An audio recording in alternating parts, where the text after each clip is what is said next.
다이어트 한다고 닭가슴살이랑 현미밥만 먹는데도 살이 안 빠져서 속상했던 적. 다들 한 번쯤 있지? 반대로 내 남동생은 라면에 밥까지 말아먹는데도 배에 복근이 선명하단 말이야. 대체 세상이 왜 이렇게 불공평한 건지, 내가 의지가 약해서 몰래 뭘 주워 먹은 건 아닌지 자책하고 있었다면 당장 그만둬. 오늘 언니가 가져온 책 와이어드 투 잇은 우리가 살이 찌는 게 절대 의지력 문제가 아니라고 말해줘. 우리 몸이 원래 그렇게 설계되어 있다는 거야. 오늘은 네가 왜 다이어트에 실패했는지, 그리고 어떻게 해야 너한테 딱 맞는 정답을 찾을 수 있는지 아주 명쾌하게 알려줄게.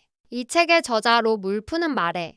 우리 뇌는 수렵 채집 시절에 맞춰져 있다고. 그땐 먹을 게 귀했으니까 칼로리가 높은 음식을 보면 뇌에서 당장 먹어.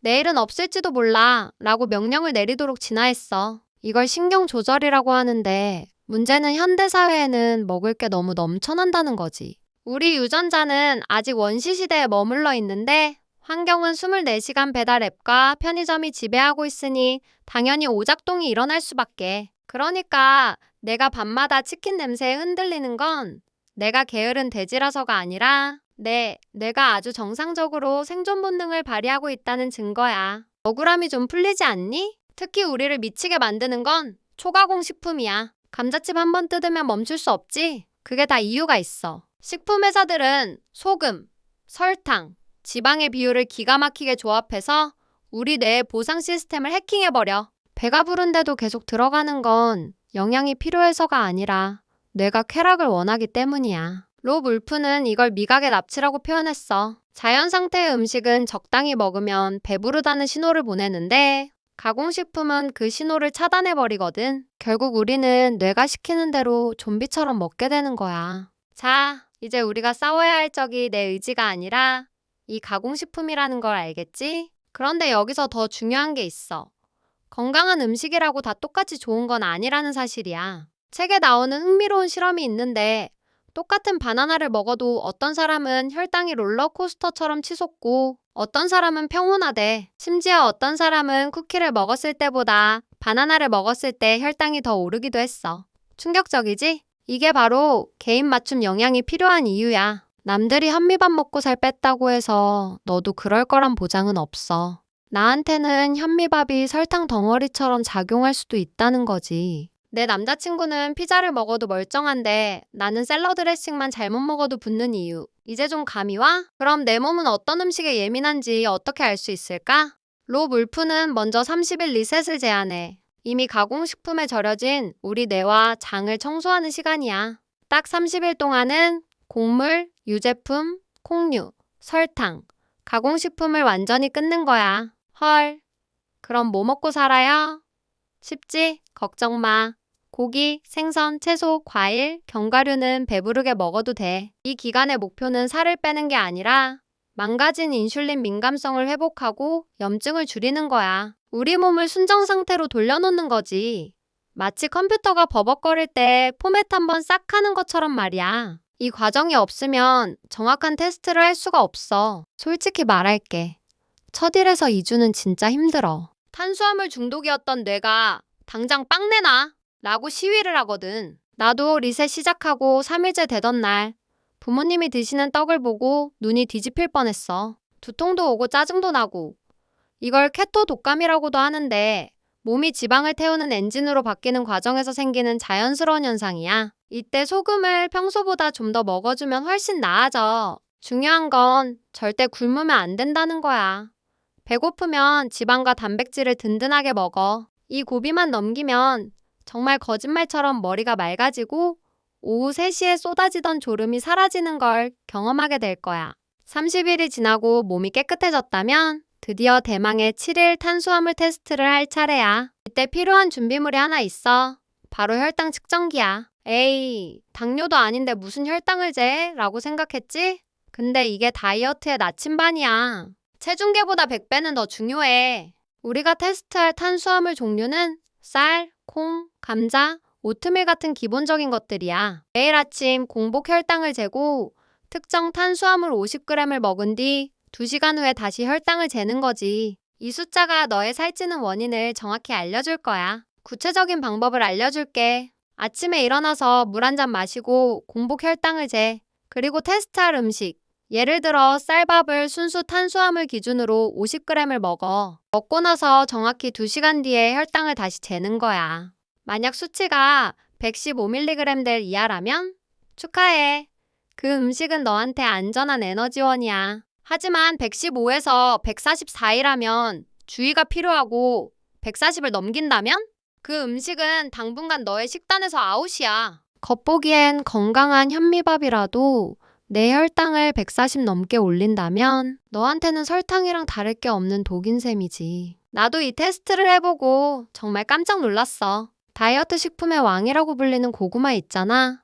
그걸 먹고 쟀더니 내 혈당이 무려 155가 나온 거야. 반면에 파스타는 의외로 110밖에 안 나오더라고. 그동안 살 뺀다고 억지로 고구마만 꾸역꾸역 먹었는데 그게 오히려 내 살을 찌우고 있었던 거지. 반면 내 남동생은 고구마를 먹어도 혈당이 90대였어. 이래서 남의 식단을 그대로 따라하면 안 된다는 거야. 너도 혹시 이건 살 안 찌는 음식이야 라고 믿고 매일 먹는 게 있다면 꼭 한번 의심해봐야 해. 이렇게 일주일 동안 쌀, 콩, 과일 등을 테스트하고 나면 너만의 탄수화물 지도가 완성돼. 초록불 음식은 마음 놓고 먹고 노란불은 양을 줄이고 빨간불 음식은 특별한 날에만 먹거나 피하는 식으로 식단을 짜는 거야. 이렇게 하면 굳이 칼로리를 계산할 필요가 없어.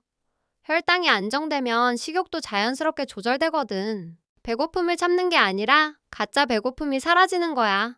이게 진짜 자유 아니겠어? 내가 먹을 수 있는 음식과 없는 음식을 내 몸의 데이터로 정확히 알고 있다는 자신감. 그게 다이어트의 핵심이야. 아, 그리고 놓치면 안 되는 게 하나 더 있어. 바로 잠과 스트레스야. 아무리 식단을 완벽하게 지켜도 잠을 못 자면 말짱 도루묵이야. 로 울프는 수면 부족이 혈당 조절 능력을 망가뜨린다고 강조해. 실제로 내가 잠을 4시간밖에 못 잔 날. 평소엔 괜찮던 쌀밥을 먹었는데도 혈당이 확 튀더라고. 스트레스 받을 때 코르티솔 호르몬이 나와서 혈당을 올리는 건 다들 알지? 그러니까 다이어트 한답시고 밤늦게까지 운동하고 잠 줄이는 건 최악의 선택이야. 차라리 그 시간에 불 끄고 푹 자는 게 살 빼는데 더 도움이 된다고. 근데 언니, 회사 다니면서 어떻게 맨날 도시락 싸다니고 혈당을 재요? 라고 묻고 싶지. 맞아, 현실은 쉽지 않아. 회식도 있고 데이트도 해야 하니까. 하지만 30일 리셋이랑 7일 테스트를 한 번만 제대로 해두면 평생 써먹을 수 있는 기준이 생기는 거야. 회식 자리에서 내가 피해야 할 게 뭔지 딱 아니까. 삼겹살은 실컷 먹되 냉면은 사양하는 식으로 요령이 생기지. 친구들 만나서 파스타 먹을 때도 나는 면보다는 리조또가 혈당이 덜 튀었지 하면서 현명하게 고를 수 있고 무조건 참는 게 아니라 내 몸에 맞춰서 선택하는 거니까 스트레스도 훨씬 덜 받아. 여기서 잠깐, 이거 저탄고지 키토제닉 다이어트랑 똑같은 거 아니야? 라고 생각할 수도 있어. 비슷해 보이지만 결정적인 차이가 있어. 키토제닉은 탄수화물을 극도로 제한해서 몸을 케토시스 상태로 유지하는 거잖아? 근데 와이어드 투 잇은 탄수화물을 무조건 제한하는 게 아니라 나한테 맞는 적정량을 찾는 거야. 테스트 결과 내가 쌀밥에 반응이 좋으면 굳이 밥을 끊을 필요가 없는 거지. 탄수화물을 적으로 돌리는 게 아니라 나와 친한 탄수화물 친구를 찾는 과정이라고 보면 돼. 훨씬 지속 가능하고 인간적이지? 이 책을 읽고 나서 나는 건강에 대한 정의를 다시 내리게 됐어. 단순히 날씬한 몸을 만드는 게 건강이 아니야. 내 몸의 소리에 귀 기울이고 내 몸이 싫어하는 걸 억지로 주입하지 않는 것. 그게 진짜 건강이더라고. 방송에서 좋다는 슈퍼푸드도 나한테 안 맞으면 독이야. 전문가의 말보다 내 몸의 데이터를 더 신뢰하게 된 순간 다이어트 강박에서 벗어날 수 있었어. 거울 앞에서 뱃살을 쥐어짜며 울던 예전의 나는 이제 없어.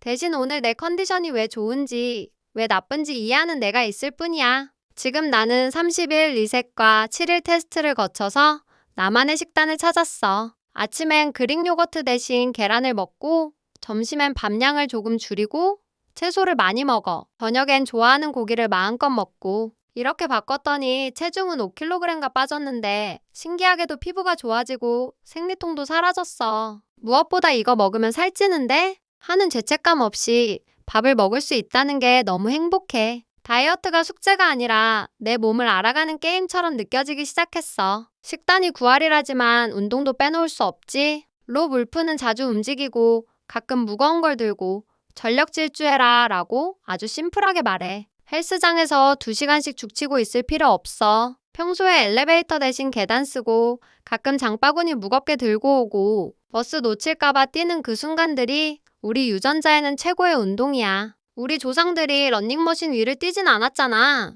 생활 속에서 몸을 자주 쓰는 것만으로도 인슐린 민감성을 높이는 데 충분해. 너무 거창하게 생각하지 말고 오늘부터 조금 더 걷자. 혼자 하면 외롭고 포기하기 쉬워. 책에서도 부족의 중요성을 강조해.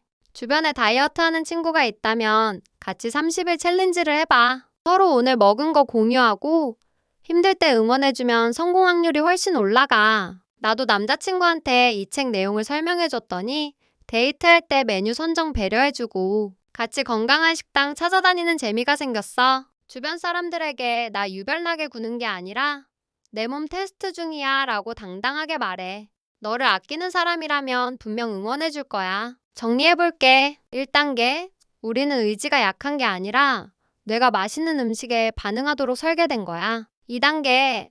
30일 동안 가공식품을 끊고 몸을 리셋해서 초기화시켜. 3단계. 혈당 측정기를 이용해서 탄수화물 테스트를 하고 나만의 안전한 음식을 찾아. 이 과정이 조금 귀찮을 수는 있어. 하지만 평생 남이 짜준 식단표 보면서 스트레스 받는 것보다 딱 1달 투자해서 내 몸 사용 설명서를 만드는 게 훨씬 남는 장사 아닐까? 이건 단순한 다이어트가 아니라 내 몸의 주인으로 사는 법을 배우는 거야. 지금 당장 혈당 측정기 사는 게 부담스럽다면 일단 가공식품 줄이기부터 시작해봐. 원재료를 알 수 없는 음식만 피해도 몸은 달라질 거야. 언젠가 해야지 하지 말고 오늘 저녁 메뉴부터 바꿔보는 건 어때? 당신의 몸은 생각보다 훨씬 똑똑하고 당신의 편이 되어줄 준비가 되어 있어. 그동안 몸을 너무 괴롭혔다면 이제는 화해할 시간이야. 나도 했는데 너라고 못할 이유 전혀 없어.